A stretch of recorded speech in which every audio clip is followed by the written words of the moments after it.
आज से महीना सवा महीना पहले मैंने कह दिया था कि पाकिस्तान की स्टॉक एक्सचेंज जो है बहुत शानदार परफॉर्म करेगी। आज अपना ऑल टाइम हाई उसने तोड़ा है। अगर किसी ने महीना पहले इन्वेस्ट किया था तो 20% उसने अपना मुनाफा कमाया होगा कम से कम। इंडेक्स तो जो है 2017 के बराबर पहुंच रहा है, लेकिन जो आपकी दौलत है वो 2017 से बहुत नीचे है। 2017 में पूरे स्टॉक एक्सचेंज की शेयर्स की मालियत थी 100 अरब डॉलर, आज वो 28 अरब डॉलर के करीब है। तो सही वक्त पे सही सरमायाकारी भी जो है इंसान को बहुत दूसरों से आगे लेके जा सकती है। पाकिस्तान स्टॉक एक्सचेंज में कोई माशी हालात मुल्क के जो है कोई ऐसे बेहतर नहीं हुए। लॉ एंड ऑर्डर के मसाइल थे, इलेक्शन के, पॉलिटिकल इंस्टेबिलिटी के, वो बेहतर होने की वजह से जो उसकी कीमत जो हम एक रुपए जो कंपनी कमाती थी 12 रुपए पहले देते थे वो 4 रुपए हो गई थी। तो वो अपनी जगह पे जा रही है। मेरा ख्याल यह है कि स्टॉक मार्केट आने वाले सालों में आपको रिटर्न्स देगी। बिस्मिल्लाहिर्रहमानिर्रहीम।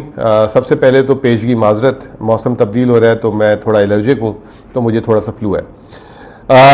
अगर आपने हमारी एक महीने से वीडियोस देखना शुरू की हो और अगर उसमें कुछ अमल किया हो तो शायद आज आप ने कुछ ना कुछ उससे फ़ायदा हुआ होगा और आपने पैसे कमाए होंगे। आज से महीना सवा महीना पहले जो मेरी इब्तिदाई वीडियोस थी उसमें मैंने कह दिया था कि पाकिस्तान की स्टॉक एक्सचेंज जो है वो आने वाले दिनों में बहुत शानदार परफॉर्म करेगी और वो अच्छा मुनाफा देगी। जब हमने वीडियो शुरू की थी तो उस वक्त 46,000 इंडेक्स था और आज अपना ऑल टाइम हाई उसने तोड़ा है या उसके बराबर आ गई है 53,217। तो ये लगभग अगर किसी ने महीना पहले इन्वेस्ट किया था तो 20% उसने अपना मुनाफा कमाया होगा कम से कम। वैसे तो बास चीज़ें जो है 100%, 200%, 30%, 40%, 35% भी बढ़ी है। अब बात यह कि हमने ऑल टाइम हाई इंडेक्स को क्रॉस किया, तो इसका क्या मतलब है? क्या पाकिस्तान में स्टॉक एक्सचेंज में जिन्होंने सरमाया लगाया है उनका वक्त का जो है सबसे ऊंचा सरमाया चला गया, यानी कि बहुत पैसे चले बन गए? तो वो मैं थोड़ा सा एक्सप्लेन करूंगा। मैंने अपनी पिछली वीडियोस में भी आप लोगों को बताया था कि अगर ये इंडेक्स तो जो है 2017 के बराबर पहुंच रहा है, लेकिन जो आपकी दौलत है वो 2017 से बहुत नीचे है। और इसके 2-3 मवाजने हैं।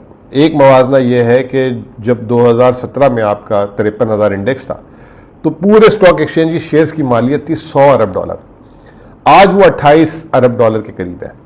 तो तकरीबन 72 अरब डॉलर का फर्क है। दूसरा एक होता है price to earning multiple. Price to earning multiple ये कहा जाता है कि आप जो है एक शेयर अगर 1 रुपया कमाता है तो वो कितने, अगर 1 रुपया कमाता है तो वो कितने का बिकना चाहिए था? तो 2017 में वो 12 रुपए का बिकता था। आज अगर एक शेयर 1 रुपया कमाता है तो वो 4 रुपए का बिक रहा है। तो यानी कि वही कंपनी जो अब 1 रुपया कमा रही है तो उसकी शेयर की कीमत 4 रुपए रहेगी, जो 2017 में 12 रुपए चली गई थी। आलमी ट्रेंड क्या है? भारत में क्या ट्रेंड है? भारत में 25, 30, 50 तक के भी जो है मल्टीपल्स पे चीजें, यानी कि जो अगर 1 रुपया कमा रहे तो वहां उनका शेयर 25 रुपए का है। जो हम भारत के ढोल बजाते रहते हैं, भारत की स्टॉक एक्सचेंज इतनी ऊंची, ये वो, असल में उनकी कंपनियों की जो कमाई है वो जो है उसको वहां पे इन्वेस्टर उसकी ज्यादा कीमत देने के लिए तैयार है। वही जो यहां हम कमा रहे हैं उसके बराबर उसकी इन्वेस्टर कीमत जो है 6 गुना नीचे दे रहा है, यानी 4 रुपए दे रहा है अगर हम 1 रुपया कमा रहे हैं, और इंडिया में 25 रुपए तक दे रहा है। तो इसका मतलब यह है कि अगर हम 6 गुना बढ़ा दें, इंडिया के बराबर अगर अब कर लें, तो हमारा आज मतलब इंडेक्स 100 अरब डॉलर वापस क्रॉस कर सकता है। बहरहाल अलग अलग तरीकों से आपको जो है लोग समझाएंगे, ब्रोकर समझाते हैं। जरूरी नहीं है कि ये जो आपकी जो दौलत है 4 सालों में जो है 5 सालों में जो है स्टॉक एक्सचेंज में इन्वेस्ट करने से नीचे गई हो। ये डिपेंड करता है कि आपने किस शेयर में सरमायाकारी की थी। तो उस शेयर में सरमायाकारी करने की वजह से शायद आपका सरमाया इतना नीचे ना गया हो।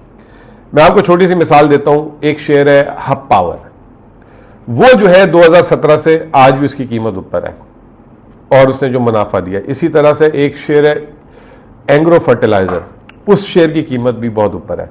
लेकिन अगर आप दूसरी तरफ देखें तो हबीब बैंक, यूबीएल, ओजीडीसी, ये जो बड़ी बड़ी कंपनियां थी, इनके शेयर की कीमत बहुत नीचे है 2017 के मुकाबले में। बाज़ जगह तो जो है 3 गुना गिर गई है। एंग्रो का शेयर है वो इतना नहीं गिरा हुआ। तो स्टॉक मार्केट मजमूई तौर पे तो गिरी है, लेकिन कुछ कंपनियां जिन्होंने सरमायाकारी की है अच्छी मतलब उन्होंने रिटर्न भी दिए। अच्छा, इसके अलावा एक और मिसाल मैं आपको दे देता हूं। मैंने कुछ सरमाया जो है म्यूचुअल फंड्स को भी रख दिया हुआ था, यानी कि जो कंपनियां स्टॉक एक्सचेंज में आपके बिहाफ पे सरमायाकारी करती हैं, तो वहां पे जो सरमाया जिनको उन्होंने दिया हुआ था, तो आज वो 2017 में अगर उन्होंने 100 रुपए दिए हुए थे तो वो 115 या 120 रुपए हो चुके हैं। तो वो ये जो अभी स्टॉक मार्केट बढ़ी है तो उसमें उन्होंने अजाला कर दिया। लेकिन जिन्होंने बराह रास्त सरमायाकारी की हुई थी वो जो है, अब मैं आपको बताता हूं कि 2017 में किसने कहां सरमायाकारी की तो उसके कितने पैसे हो गए। अगर किसी ने 2017 में डॉलर लिए थे 1 लाख के, तो वो आज 2,85,000 के। अगर स्टॉक एक्सचेंज में शेयर्स लिए थे किसी ने, तो वो आज 35 से 40,000 है। मिसाल के तौर पे मैंने जो है शेयर्स लिए थे और आपने जो है अगर डॉलर लिए थे, तो मेरी और आपके जो वेल्थ में जो है ना 10 गुना का फर्क आ गया। मेरे 1 लाख के हो गए 30-35,000, आपके 1 लाख के हो गए 3 लाख, यानी 3 लाख और 35,000 का फर्क होता है 10 गुना। तो सही वक्त पे सही सरमायाकारी भी जो है इंसान को बहुत दूसरों से आगे लेके जा सकती है। तो यही सरमायाकारी का आर्ट है, यही सरमायाकारी का गुण है। फिर इसके बाद अगर किसी ने रियल स्टेट ली थी, रियल स्टेट पाकिस्तान में जो है जिसने 2005 से इन्वेस्ट किया था उसके रिटर्न को कोई मैच नहीं कर सकता। रियल स्टेट ने बहुत पैसे बना के दिए पाकिस्तानियों को, और ओवरसीज पाकिस्तानी भी यहां इसीलिए पैसे लाते थे कि उनको रियल स्टेट में। लेकिन ये रियल स्टेट जिसने 2017 में ली थी 1 लाख की, वो आज तकरीबन लाख सवा लाख की रह गई। लेकिन वो 2020 में अगर उसको ये 21 में बेच के चला गया था तो उसके पैसे डबल हो गए थे। रियल स्टेट भी स्टॉक मार्केट की तरह पिछले 1-1.5 साल से 2 साल से बहुत नीचे। जिसने सोना लिया हुआ था 1 लाख का, वो भी 2,80,85,000 3 लाख का हो गया उसका सोना। और किसी ने कुछ नहीं किया हुआ था, उसने सिर्फ बैंक में रखे हुए थे और नॉर्मल प्रॉफिट में, तो उसको जो है 1 लाख के 1,80,000 85,000 उसके भी हो गए। अब जो है ये कहते हैं कि लोग ये कह रहे हैं कि ऑल टाइम हाई हो गई। अब जैसे लोगों के फोन आना शुरू हो जाते हैं कि मेरे फलां शेयर इतने का था तो मैं क्या करूं, उसका रेट आ गया। 2017 में उन्होंने लिया था 400 रुपए का, 450 रुपए का, आज उसका रेट है 415। तो मुझे फोन करके पूछे थे मैं बेच दूं उसको। तो मैंने उन्हें कहा कि इस शेयर में मुनाफा कितना आता है, तो उन्होंने कहा 100 रुपए। मैंने कहा कितना फीसद बन गया 400 का, कहते 25%। तो मैंने कहा जब आपको 100 रुपए के पीछे 25% मुनाफा मिल रहा है तो आपको क्या तकलीफ पड़ी है, आप उसके अंडे बच्चे खाएं, उस 25 रुपए को इस्तेमाल करें।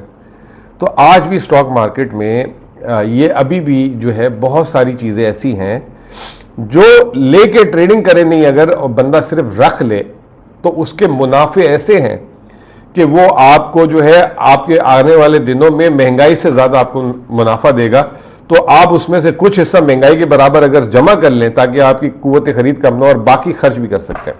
नंबर 1 जिसे कहते हैं high dividend yielding stocks. Stock market क्यों, अब दूसरा सवाल है, लोग पूछ रहे हैं कि ऊपर जा रही है। भाई वो एक हमारी बड़ी काबिल जर्नलिस्ट है अरीबा, तो उन्होंने भी एक सुबह एक ट्वीट की कि वो बिलीव करती हैं कि stock market is not the indicator of economy. Stock market की एक अपनी दुनिया है। वो वैसे बिल्कुल उनकी बात में दम है, ये वो बिल्कुल ठीक कह रही है। स्टॉक मार्केट एक्चुअली है क्या, स्टॉक मार्केट में अगर बढ़ रही है तो क्या आने वाले दिनों में मुनाफा बेहतर हो जाएगा। अभी स्टॉक मार्केट में मुनाफा तो जब आज से महीना पहले ये जो मुनाफे आ रहे हैं तो महीना 1.5 महीने पहले से सबको पता था ये आएंगे। 1 साल पहले भी ऐसे मुनाफे थे, तो 1 साल से क्यों नहीं बढ़ रही थी, अब क्यों बढ़ रही है। बढ़ इसलिए रही है, एक तो पॉलिटिकल इंस्टेबिलिटी जो आपके मुल्क में ना होने वाली थी वो अभी भी है, और वो इलेक्शंस में पता लगेगा कि फ्री एंड फेयर इलेक्शंस आपके हो रहे हैं कि नहीं हो रहे। तो वो एक इलेक्शन की डेट की भी एक्सपेक्टेशन थी, वो आ गई, चले वो भी कल आई। दूसरा ये कि हुकूमत के कुछ अपने मसाइल थे, हुकूमत अपने मसाइल को हल नहीं कर पाती थी। मिसाल के तौर पे अफगानिस्तान से स्मगलिंग, ईरान से smuggling, Afghan trade transit, unofficially जो है एक्सचेंज रेट की ट्रेडिंग, हुकूमत की नाकिस पॉलिसियां, इंपोर्ट पे बैन, इस पे बैन, उस पे बैन, IMF के साथ ऊंच नीच। ये हमने देखा कि हालिया दिनों में चीजें सही होने लग गई। IMF 2 नवंबर को इधर आ गया, उनका स्टेटमेंट अच्छा आ रहा है। ये 4 रिव्यू के बाद पहली दफा ऐसा हो रहा है कि IMF जो है ऑन टाइम पाकिस्तान आया। और पाकिस्तान आके मोस्ट लाइकली पाकिस्तान को प्रोग्राम भी दे देगा। तो जो स्ट्रक्चरल इश्यूज थे, यानी कि गैस की कीमतें बढ़ानी थी, बिजली की कीमतें जो आगे बढ़ानी थी, जो इंडस्ट्रियों को जो रेंट सीकिंग दी हुई थी, मुफ्त का मुनाफा, टैक्स नहीं लगा रहे थे, स्मगलिंग, तो ये तमाम चीजें जब बेहतर हुई तो परसेप्शन बेहतर हुआ। इसकी एक मैं मिसाल देता हूं आपको, छोटी सी मिसाल है कि एक बहुत खूबसूरत मकान बना हुआ है, लेकिन वो जिस इलाके में बना हुआ है वहां पे रोजाना चोरी चकारी, हालात खराब रहते हैं। उसके मुकाबले में एक दूसरा इलाका जहां पे चोरी चकारी नहीं है और सुकून है और मकान इतना अच्छा नहीं बना हुआ, लेकिन उसकी कीमत ज्यादा, इस शानदार मकान की कीमत कम। तो जब उस इलाके में जहां पे शानदार मकान बना हुआ है तो हालात बेहतर हुए तो वहां पे कीमतें बढ़ना शुरू हो गई। आपको याद होगा कि कराची में 2005 से लेकर 2017-18 तक सिर्फ डिफेंस की कीमतें बढ़ती थी, बाकी दूसरे शहर की कीमत नहीं बढ़ती थी। बाकी शहर में लॉ एंड ऑर्डर के मसले थे, टारगेट किलिंग थी, 10 चीजें थी। जैसे ही वो कंट्रोल होना शुरू हुई तो डिफेंस की कीमतें उल्टा कम हो गई और उस इलाके की कीमतें बढ़ना शुरू हो गई। तो पाकिस्तान स्टॉक एक्सचेंज में कोई माशी हालात मुल्क के जो है कोई ऐसे बेहतर नहीं हुए, लेकिन जो मसाइल थे, जो लॉ एंड ऑर्डर के मसाइल थे, इलेक्शन के, पॉलिटिकल इंस्टेबिलिटी के, वो बेहतर होने की वजह से जो उसकी कीमत जो हम एक रुपए जो कंपनी कमाती थी 12 रुपए पहले देते थे, वो 4 रुपए हो गई थी। तो वो अपनी जगह पे जा रही है। इसको अंग्रेजी में मार्केट की जबान में कहते हैं री रेटिंग, और रिस्क प्रीमियम जो आपका कम होता जा रहा है। तो उस वजह से मार्केट इसको परफॉर्म करिए। तो आया अगले साल भी ऐसे मुनाफे रहेंगे? बहुत सारी कंपनियों के ऐसे नहीं रहेंगे। अगर शरह सूद नीचे आ गई तो बैंक्स के प्रॉफिट नीचे जाएंगे। अगर रुपए की कदर में इस्तेकाम आ गया तो जो कंपनियों ने, जैसे ऑयल की कंपनियां, जिन्होंने, ऑटोस की कंपनी, जिन्होंने डॉलर की वजह से उनके प्रॉफिट बढ़े थे, वो भी हालांकि नीचे जाएंगे।